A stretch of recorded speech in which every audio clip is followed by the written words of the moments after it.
কিয়ামত যেদিন হবে তো আল্লাহ সেই কিয়ামতের দিনটাকে সামনে রেখে চ্যালেঞ্জ দিয়েছেন একটা, কি?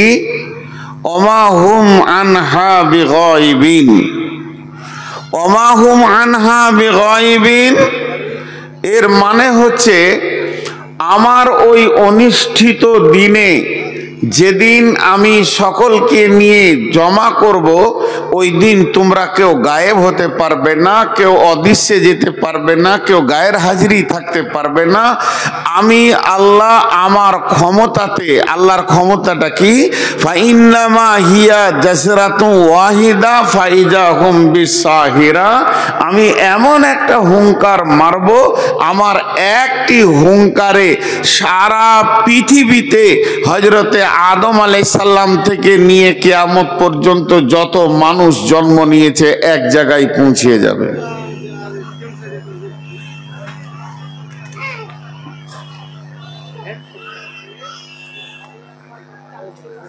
সুবহানাল্লাহি বিহামদি। জি, আল্লাহ আমাদেরকে একদিন এক জায়গায় জমা করবেন। শুধু জমা করে ছেড়ে দেবেন আল্লাহ? জি না, জমা করে ছেড়ে দেবেন না, আল্লাহ তিলে তিলে হিসাব গ্রহণ করবেন। আমি আজকে আপনাদের সামনে মানুষ জাহান্নামে কিভাবে যাবে এই দৃশ্যটার উপরে কথা বলবো নিয়ত করেছি। কি হলো? পানি খাবো কেন? আমি কোথায় চাইলাম?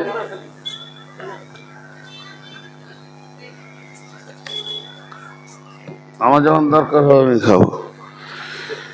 তো আমার এই ধ্যানটা 10টা মিনিট আপনারা শুনেন, তারপর উঠে চলে যাবেন, আমি মানা করে দেবো যে আর শুনতে হবে না, কারণ উপস্থাপনার ভিতরেই স্বাদ লুকানো আছে। 10 মিনিট এই আঙুল দিয়ে দেখিয়ে দিলাম।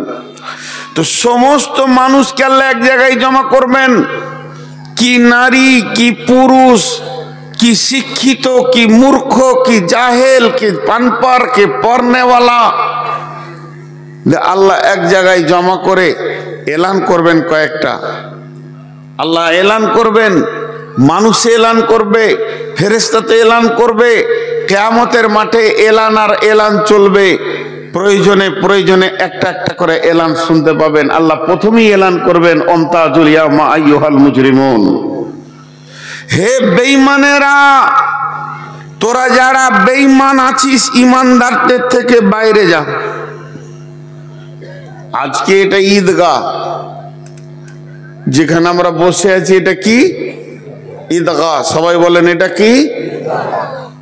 আমি আপনাদের ঈদগাহের ইমাম, বুঝাচ্ছি, বুঝার চেষ্টা করেন। ঈদের নামাজে আমি যদি বলি যারা রোজা রাখিস না বাইরে যা, তারপরে নামাজ শুরু হবে, তাহলে আমার ইমামতি থাকবে? বলেন ইমামতি থাকবে? আর স্বয়ং নবীজি বলেছেন যে রোজা রাখেনি সে যেন ঈদগাহে না যায়, সে যেন ঈদগাহে না যায়। তো আমার আল্লাহ কিয়ামতের মাঠে বলবে, ইমানদারেরা বেঈমানেরা ইমানদার থেকে বেরিয়ে যা। সেদিন একটা ভয়ানক দৃশ্য হবে। আল্লাহর একটা হুঙ্কার বিশ্বকে জমা করার জন্য যথেষ্ট, 2টা হুঙ্কার লাগবে না। মানুষ কি জাহান্নামে এমনি যাবে? সূরা জুমারের কয়েকটি আয়াত আপনাদের সামনে পড়েছি, ছোট ছোট করে বলে দিই।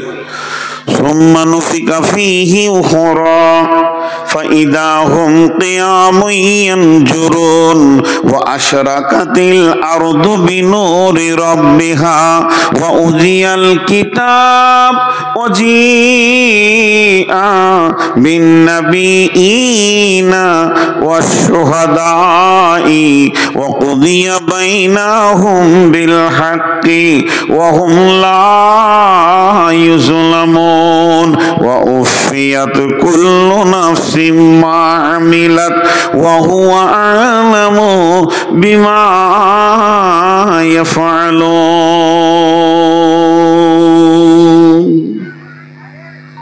আল্লাহু আকবার, আল্লাহু আকবার।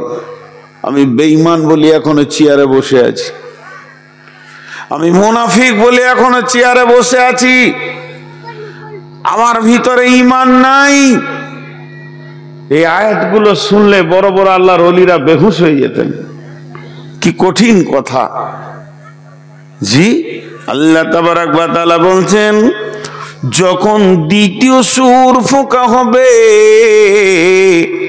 ইসরাফিল যখন দ্বিতীয় সূরটা ফুঁকবে, 2 নম্বর সূরটা যখন দেবে, তখন সমস্ত জনা কিয়ামতের মাঠে উঠবে। আর সেখানে গিয়ে দেখবে গাছপালা কিছুই নাই, জমি জায়গা ঘর বাড়ি পুকুর নালা নাহার পানি নদী কিছুই নাই, একটা রুটির খোলার মতো হয়ে আছে। ফাইদা হুম কিয়ামুন ইয়ানজুরুন, তারা নজর করে চারিদিকে তাকিয়ে দেখবে আত্মীয়তা নাই, আত্মীয়র প্রেম কেটে গেছে, বন্ধন শেষ হয়ে গেছে, কেউ কাউকে চিনে না, কেউ কাউকে বুঝে না, খালি নাফসি নাফসি নাফসি নাফসি নাফসি নাফসি সাউন্ড উঠে গেছে। আর এমন সময় আমার আল্লাহ বলছেন, ও আশরাকাতিল আরদু বিনুরি রাব্বিহা ওয়া উজিয়াল কিতাবু ওয়া জিআ বিন নাবিয়িন। এই অবস্থায় কি হবে? এই অবস্থায় যখন মানুষ বিভ্রাট অবস্থায় দাঁড়িয়ে থাকবে, 1 দিন নয়, 2 দিন নয়, 20 দিন নয়, 50 দিন নয়, মাত্র 1 দিন দাঁড় করাবেন আল্লাহ। কোন কোন তাফসীরে আছে 3 দিন, কোন জায়গায় আছে 7 দিন, তবে 1 দিনটাই হচ্ছে সব থেকে বিশ্বস্ত সূত্র। ওই দিনটা একটা দিন, কিন্তু দিনটা হবে 50,000 বছরে একটা দিন।